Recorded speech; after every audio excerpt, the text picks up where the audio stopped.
तो जाल परी जल जात है, अत्ता जमीनन को छू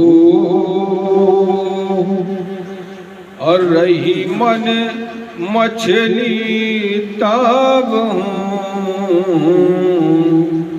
छोड़ न जल को।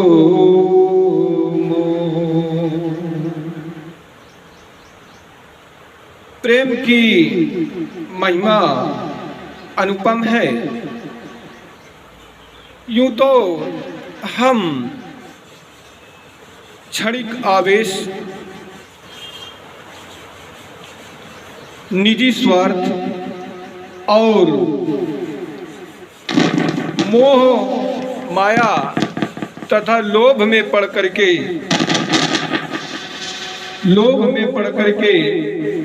आपस में वैर ठान लेते हैं, लेकिन आत्मा जिस धातु की बनी हुई है, जिस प्रकाश की बनी हुई है, जिस तत्व की बनी हुई है, वो सिर्फ प्रेम के प्रकाश से प्रकाशित होती है। जब बुद्धि में अज्ञान का पर्दा पड़ जाता है तब अहंकार छा जाता है और अहंकार के वशीभूत होकर के मनुष्य प्रेम तत्व को जागृत नहीं कर पाता।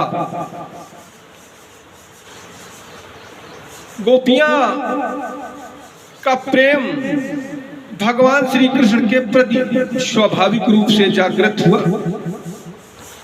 पिछले प्रवचन में बताया कि प्रेम जब जागृत हो जाता है तो शरीर का भान तक भूल जाता है, क्योंकि प्रेम सांसारिक तत्व तो है नहीं।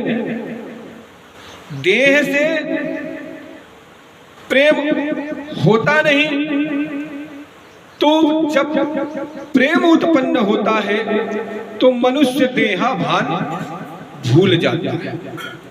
भगवान श्री कृष्ण के प्रेम में गोपियां इतनी व्यूहल हो जाती हैं कि जब नंद नंदन भगवान श्री कृष्ण की बंसी बजती है तो गोपियां सब कुछ भूल जाती हैं। मैं कौन हूं, किस अवस्था में हूं, ये सब भूल करके जिस अवस्था में होती हैं, जैसी होती हैं, काम काज छोड़कर भगवान श्री कृष्ण से मिलने के लिए चल पड़ती हैं। ये प्रेम तत्व की विशेषता है। अभी पिछले प्रवचन में बताया गया कि एक बाघ में और एक मनुष्य में प्रेम हो गया। जब वो मनुष्य डार्लिन डिपैच उस बाघ के सामने जाता था तो बाघ अपना स्वाभाविक हिंसक स्वभाव भूल करके और जीभ से को चाटने लगता था। यह प्रेम तत्व की विशेषता है। यह भी बताया गया कि जब देह से प्रेम होता ही नहीं है तो देह से प्रेमियों का मिलन भी नहीं होता है। श्रीमद् भागवत महापुराण के रास पंचाध्यायी 5 अध्यायों में बताया गया कि रास लीला 6 महीना तक चली थी और गोपियों के पति को, पुत्र को, घर वालों को पता ही नहीं चला था कि गोपियां रास लीला में जाती।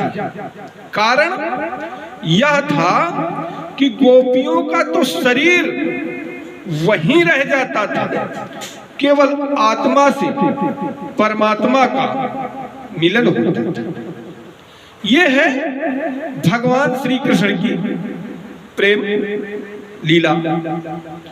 आजकल के नवयुवक नवतियां भगवान श्री कृष्ण की लीलाओं पर हस्ताक्षेप करते हैं, कमेंट्स करते हैं, आक्षेप करते हैं। बोले वाह, ये कौन सी बात, कृष्ण करे तो लीला और हम करें तो करेक्टर ढीला। आप अपनी बात अपने आप कह देते हैं, सही कहते हैं। अगर आप कर रहे हैं तो करेक्टर ढीला और भगवान कर रहे हैं तो लीला। क्योंकि भगवान की लीला में वासना नहीं होती, लोभ नहीं होता, भोगैषणा नहीं होती, वो दिव्य होता है। अपने भक्तों का हित करने के लिए, अपने भक्तों को अपना सानिध्य देने के लिए, अपने सानिध्य का अनुभव करने के लिए परमात्मा मनुष्य रूप में आता है और भक्त स्त्री योन में आते हैं और ये लीला नित्य प्रति हुआ करती है। तुम्हारी जो प्रेम है उसमें वासना है, भोगैषणा है, भोगों की लालसा है। तुम्हारा प्रेम विनाशकारी है, क्योंकि भगवान श्री कृष्ण ने कह दिया कि क्रोधोद्भवति शम्मोह, शम्मोह स्मृति विभ्रमा, स्मृति भ्रंशात् बुद्धिनाशे, बुद्धिनाशः प्रणाशे।